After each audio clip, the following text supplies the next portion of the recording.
Hi guys, ഇന്ന് നമ്മൾക്കൊരു ഇഞ്ചിക്കറി ഉണ്ടാക്കിയാലോ. അതിനായി ആവശ്യമനുസരിച്ച് നമുക്ക് ഇഞ്ചി കഴുകി വൃത്തിയാക്കി വയ്ക്കുക. ഇതുപോലെ ചെറുതായി അരിഞ്ഞ് വയ്ക്കുക. കൂടെ തന്നെ ഇച്ചിരി ചെറിയുള്ളി അരിയാം. 3 പച്ചമുളകും അതിനൊപ്പം അരിയുക.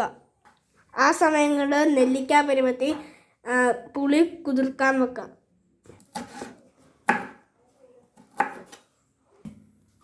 അത് കഴിഞ്ഞ് ഒരു പാൻ ചൂടാക്കാൻ വെക്കുക. എൻ്റെ മമ്മി ഇതിനകത്ത് ഇച്ചിരി തേങ്ങാക്കൊത്തും ഇടുന്നുണ്ട്. അത് നിങ്ങളുടെ ഓപ്ഷണലാണ്. ഇഞ്ചി വറക്കാൻ ആവശ്യമായ വെളിച്ചെണ്ണ ഇതിലേക്ക് ഒഴിക്കുക. അതിലേക്ക് ഇച്ചിരി ഇഞ്ചി ഇടുക. ഇഞ്ചി നമുക്ക് വറുത്തെടുക്കാം.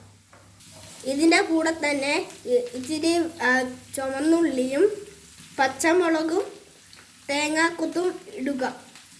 സോറി ഗൈസ്, തേങ്ങാക്കൊത്ത് ഇപ്പം ഇടല്, ഇത് കഴിഞ്ഞിട്ടാണ് ഇടുന്നത്.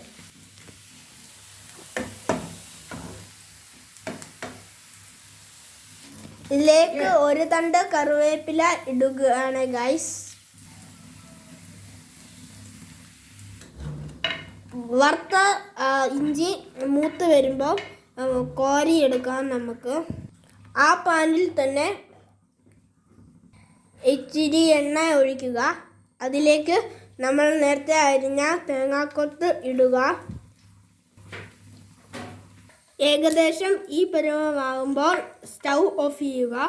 വറുത്ത് വെച്ചിരിക്കുന്നവ ചെറുതായി മിക്സിയിൽ പൊടിക്കുക. വായ നമുക്ക് പൊടിച്ച് വെച്ചേ. സോറി ഗായ്സ്, ഇത് നമുക്കൊന്ന് പൊടിച്ചെടുക്കാം.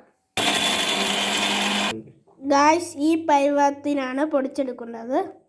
അതേ പാനിൽ ബാക്കി വന്ന വെളിച്ചെണ്ണയിൽ നമുക്ക് കടുക് വറുത്തെടുക്കാം.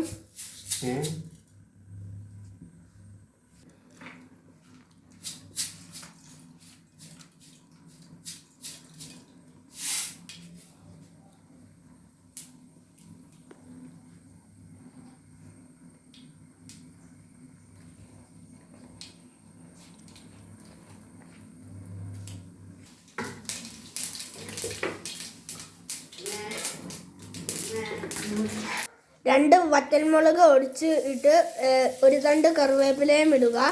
ഫ്ലെയിം ഓഫ് ചെയ്തതിന് ശേഷം ഒരു നുള്ളു മഞ്ഞൾപ്പൊടി, മുളക് പൊടി, ഉലുവാപ്പൊടി, കായം എന്നിവ ചേർക്കുക. ഇതിൻ്റെ പച്ചമണം മാറുമ്പോൾ വറുത്ത് വെച്ച കൂട്ടും പൊടിച്ചവയും ഇതിലേക്ക് ചേർത്ത് നന്നായി മിക്സ് ചെയ്യുക. ഇതിലേക്ക് പുളിവെള്ളം ചേർത്ത് ആവശ്യത്തിന് ഉപ്പും ഇടുക. നമ്മുടെ ആവശ്യാനുസരണം വെള്ളം ഒഴിച്ച് നന്നായി തിളപ്പിച്ച് വറ്റിച്ചെടുക്കുക. ഗായ്സ്, ഞങ്ങൾ ഇത്രയും വെള്ളം ഒഴിച്ചു. അതിലേക്ക് ഇച്ചിരി ശർക്കരയോടെ ഇടുക.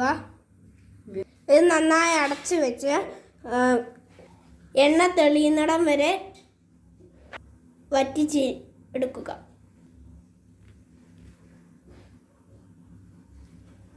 അങ്ങനെ നമ്മുടെ ഇഞ്ചിക്കറി റെഡിയായി ഗായ്സ്. ഇനി ഇതൊന്ന് ടേസ്റ്റ് ചെയ്ത് നോക്കാം. അപ്പം നമുക്ക് ടേസ്റ്റ് ചെയ്ത് നോക്കാം. സൂപ്പർ. ഈ വീഡിയോ ഇഷ്ടമായാൽ ലൈക്ക് ചെയ്യാനും ഷെയർ ചെയ്യാനും മറക്കരുത്. എല്ലാവർക്കും ഞങ്ങളുടെ ഓണാശംസകൾ.